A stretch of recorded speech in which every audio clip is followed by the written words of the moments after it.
आपराधिक गतिविधियों की रोकथाम हेतु पिथौरागढ़ पुलिस ने पुनः चलाया 3 दिवसीय सत्यापन का बृहद अभियान।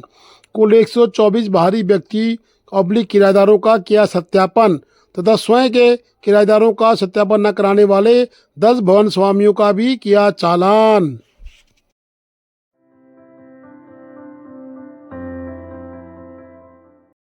दो दिनों के बाद खुला धारचूला का बाजार। धारचूला के बाजार में देखी गई चहल पहल। आज बाजार में काफी रौनक देखी गई है। 2 दिनों के बाद बाजार खोलने के उपरांत व्यापारियों के चेहरे भी खिले हुए दिखाई दिए। वहीं दुकानदारों ने आज जमकर दुकानदारी की है। साथ ही स्थानीय स्तर पर ग्राहक नेपाल व धारचूला व गाँव के ग्राहकों की भी भीड़ धारचूला में देखने को मिली।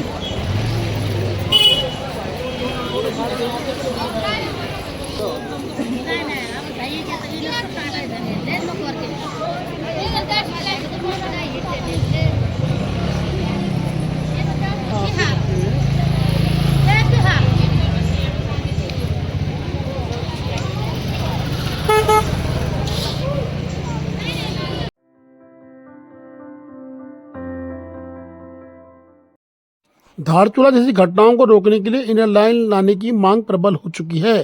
धारचूला में 2 नाबालिग बालिकाओं को एक धर्म विशेष के व्यक्ति द्वारा भगाए जाने के बाद चीन सीमा क्षेत्र के पंचायत प्रतिनिधियों ने उत्तराखंड के जनजाति बाहुल क्षेत्रों में इनर लाइन की सीमा में जॉलजीबी लाने की मांग की है। उन्होंने कहा कि जनजातियों की संस्कृति, धार्मिक एवं विशेष सामाजिक व्यवस्थाओं के संरक्षण के लिए इन क्षेत्रों को इनर लाइन के दायरे में लाया जाना आवश्यक है। इसके लिए आज भारत के प्रधानमंत्री तथा प्रदेश के मुख्यमंत्री को ईमेल के माध्यम से ज्ञापन भेजा गया है। बता दें कि जगत सिंह मर्तोलिया जिला पंचायत सदस्य हैं और उन्होंने चीन सीमा क्षेत्र के लोगों की इन बातों को आगे पहुंचाने की पूरी भरकस कोशिश की है और उन्होंने साथ ही कहा है कि इनर लाइन के लागू हो जाने के बाद जनजातियों के साथ रहने वाले अन्य जातियों की भी सामाजिक, धार्मिक एवं सांस्कृतिक सुरक्षा होगी।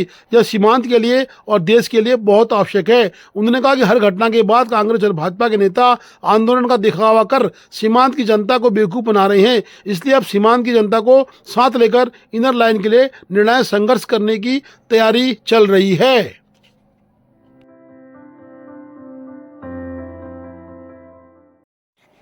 कोतवाली टिडियाट के नवनियुक्त प्रभारी निरीक्षक श्री विजेंद्र स्वाग के द्वारा आज कोतवाली में एक बैठक ली गई।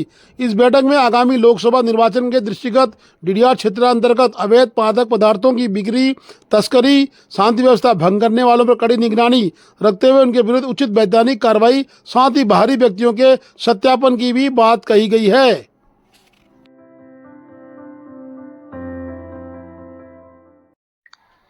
धारचूला में व्यापारियों की बैठक में आज कई प्रस्तावों में मोहर लगी है। आज के बाद रजिस्ट्रेशन की सदस्यता बाहरी व्यक्तियों को नहीं दी जाएगी। जिस दुकानदार ने पुलिस सत्यापन कर रखा होगा वही व्यापारी को व्यापार संघ का सदस्य भी माना जाएगा। साथ ही 2000 सन से जो पहले का व्यापारी होगा वो व्यापार संघ का सदस्य होगा। उस दौरान दूसरा व्यक्ति अगर कहे कि ये मेरी दुकान है, इस तरह की व्यवस्था लागू नहीं होगी। कोई भी कारीगर, राजमिस्त्री या कोई अन्य कार्य करने वाला व्यापार मंडल द्वारा पुलिस सत्यापन के बाद ही अस्थायी सदस्यता उसको व्यापार संघ की दी जाएगी। साथ ही उक्त कारीगरों के घर पे जो काम करा रहे हैं उनकी जिम्मेदारी होगी। यह आज दिनांक 6 को बाहरी व्यक्तियों को सदस्यता नहीं जाने पर बड़ा जोर दिया गया। आज के बाद बाहरी व्यापारियों को सदस्यता व्यापार संघ धारचूला में नहीं दी जाएगी। साथ ही वांछित तत्वों को मकान मालिकों के द्वारा मकान खाली कराने के भी दिशा निर्देश दिए जाएंगे। उनसे निवेदन भी किया जाएगा और भरकस प्रयास किया जाएगा कि धारचूला की शांति बनी रहे। कि एक कोर कमेटी का गठन किया गया है जिसमें सभी कोर कमेटी के लोग एक साथ होकर जो हमारे यहाँ पर जो बाहरी व्यापारी हैं इनको चिन्हित किया जाएगा। चिन्हित करने के पश्चात इनको एक नोटिस द्वारा जो है यहाँ पर हमारे व्यापार मंडल के सदस्यता निरस्त करने की कार्रवाई की जाएगी और साथ ही जो कार्रवाई करने के पश्चात जो उनको दुकान से हटाने हैं वो मकान मालिक दुकान से हटाएगा और साथ ही जो है सीमांत में जिस प्रकार से भी हमारे यहाँ जो है शांति बहाल हो और ये व्यवस्था करने के लिए हम लोग सदैव तत्पर हैं।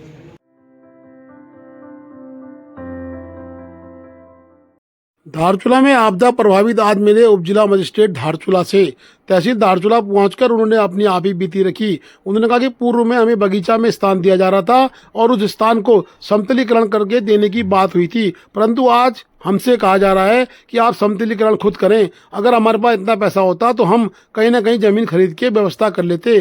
प्रशासन के द्वारा पूर्व में कही बातें कहीं ना कहीं झूठी साबित हो रही हैं। आज उनका गुस्सा देखने योग्य था। सर आज कह रहे हैं कि हमें 26 तारीख तक क्लियर बता देंगे, कहा था कि क्या कहते हैं आपका हम खुद जाएंगे, चेक करके देख के आएंगे वहाँ पे और उसके बाद देंगे, ठीक है। और सीधे आप ये कह रहे हैं कि उस समय एसडीएम ने क्या बोला उससे मुझे कोई मतलब नहीं है और हम ऐसा कुछ ग्राउंड लेवल पर नहीं देंगे। पहले हमसे कहा था ग्राउंड लेवल करके देंगे, रास्ता पानी सारी व्यवस्थाएं आप लोग के करके देंगे, इसीलिए हमने बॉन्ड वगैरह दिए थे और आप सीधे अभी तक तो कुछ किया नहीं है, ना कुछ कर रहे हैं, दिया भी नहीं है। कितने बार आ चुके हम बात करने के लिए, पर कुछ करा नहीं जा रहा है, ना जमीन वहाँ देखने नहीं दिया जा रहा है। पता नहीं आप क्या करते हैं, आप अपना बात रखेंगे। आप मांग ये लेके जाए कि सरकार तो फील्ड बना के नहीं दे रही है, तो हम लोगों ने ये बात रख रखा है कि हम लोग पैसा अपने तरफ से मिला रहे हैं और आप लोग हमको फील्ड बना के दे दो। संगीता देवी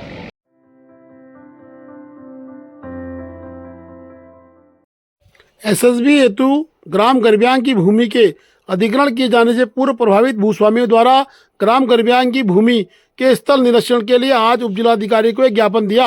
उपजिलाधिकारी को ज्ञापन में उन्होंने कहा कि महोदय, इस प्रभावित भू स्वामी एवं ग्राम शासी सीमा चौकी हेतु भूमि के अधिग्रहण किए जाने से पूर्व नियमानुसार विहित हैं। राजस्व प्राधिकारों की उपस्थिति में अपनी प्रस्तावित भूमि जो कि भौतिक संरक्षण और पैमाइश नियमानुसार करवाना चाहते हैं। उन्होंने ये कहा है कि हमारी भूमि जो हमारी है उसका एक बार चिन्हीकरण कर लिया जाए, उसकी पैमाइश करके प्रार्थीकरणों की उपस्थिति में करवाकर संतुष्टि करा दी जाए, जिससे कि सेना जो जमीन ले रही है वह ग्रामीण काश्तकारों जमीन ना हो, क्योंकि काश्तकारों के पास सीमित जमीन है, उसी जमीन से वो अपनी खेती बाड़ी करते हैं, आजीविका चलाते हैं। उन्होंने कहा कि गरब्यांग गाँव पूर्व से ही स्लाइडिंग जोन है और आपदा का क्षेत्र रहा है, इसलिए इस क्षेत्र पर इस तरह का अतिक्रमण करना कहीं ना कहीं गांव वालों के हितों के लिए कुठारघात है। जहां सरकार एक तरफ वाइब्रेंट विलेज के लोगों को आश्रय देने की बात करती है, वहीं सेना कहीं ना कहीं जमीन अधिग्रहण कर काश्तकारों को नुकसान पहुंचाने का कार्य कर रही है।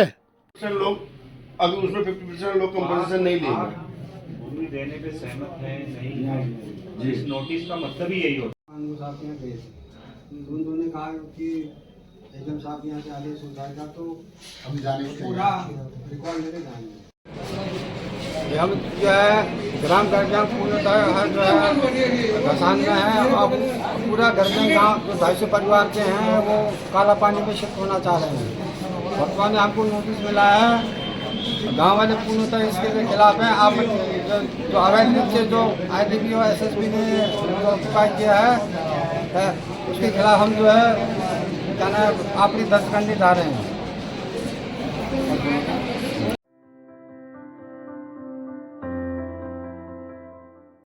धारचूला में एक बार फिर से टैक्सी व्यवस्था चरमरा गई है। यातायात व्यवस्था में ढील देने में कहीं ना कहीं पुलिस ने ढील दी है और यातायात व्यवस्था चरमराने में टैक्सी मालिकों का और टैक्सी चालकों का भी योगदान रहा है। चिपला केदार टैक्सी संघ के संचालक ने बताया है कि टैक्सी संचालकों को अपने अपने वाहन गंतव्य में खड़े करने की बात करने पे वे लड़ने झगड़ने को उतारू हो रहे हैं। उन्होंने कहा कि पिथौरागढ़ की टैक्सियां व अन्य जो टैक्सियां आ रही हैं उनसे हमें बड़ा नुकसान हो रहा है। 20 गाड़ी लगाने की हमें परमिशन मिली है, परंतु हमारे द्वारा गाड़ियां लगाने के लिए जब जगह चिन्हित की जा रही है तो वहाँ पर पिथौरागढ़ की व अन्य जगह की टैक्सियां हमें व्यवधान पैदा कर हमारे साथ लड़ाई झगड़ा करने की बात कर रही हैं। उन्होंने आज इसकी शिकायत कोतवाल केएस रावत से भी की है। उन्होंने कहा कि व्यवस्थाएं हमने बना के रखी है, परंतु उन व्यवस्थाओं में कहीं न कहीं अन्य संगठन हमें देरादरी करने की पूरी कोशिश कर रहे हैं। टैक्सी यूनियन संचालक अरविंद कुमार बोल रहा हूँ। ये जो है कि एसबीआई के सामने से लेकर के हिमालय होटल तक हमें 20 गाड़ियाँ लगाने के लिए हमारे स्टैंड की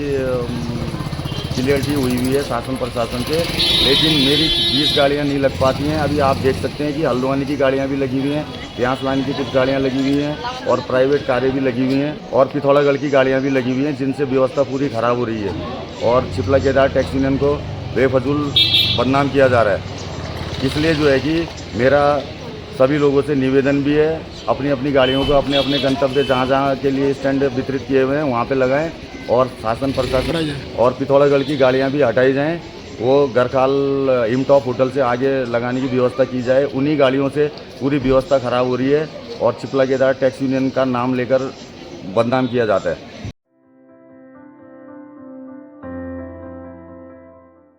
सिंचाई विभाग की बड़ी लापरवाही। धारचूला के मल्ली बाजार की सड़क कीचड़ युक्त हो चुकी है। पूर्ण रूप से इस सड़क को कीचड़ युक्त माना जाना चाहिए, क्योंकि इस सड़क का डामरीकरण पूर्व में ही आपदा के समय खराब हो गया था। उसके उपरांत आज तक इसमें न प्रशासन ने, न शासन ने, न सरकारी सिंचाई विभाग के द्वारा, न ठेकेदार का द्वारा देखा गया है किस तरह नालियां बंद हैं और उस पर लोगों ने अपना सामान रख रखा है। आज स्थिति इतनी गंदी हो चुकी है कि नालियों में कीचड़ जम रहा है और कहीं ना कहीं आने वाले समय में महामारी फैलने का पूरा खतरा बना हुआ है। साथ ही स्कूलों बच्चों के आने जाने में भी परेशानी का सबब ये रोड बन चुकी है। अब देखना है कि सिंचाई विभाग जल्दी इस रोड की मिट्टी साफ करवाती है या फिर लोग इसी तरह जीवन जीने को मजबूर हैं, क्योंकि आपदा प्रभावितों को पूर्व में भी कुछ नहीं मिला और आज भी आपदा का दंश लगातार आपदा प्रभावित क्षेत्र मल्ली बाजार झेलता आ रहा है।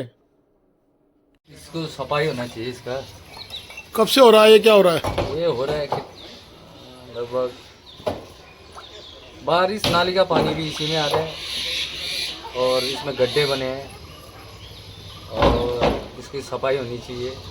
दुकान में पूरा कीचड़, दुकान में गाड़ियों से पूरा कीचड़ अंदर आ रहा है और चलने में दिक्कत हो रही है, अंदर बाहर करने में। Please do like, share and subscribe DCL News.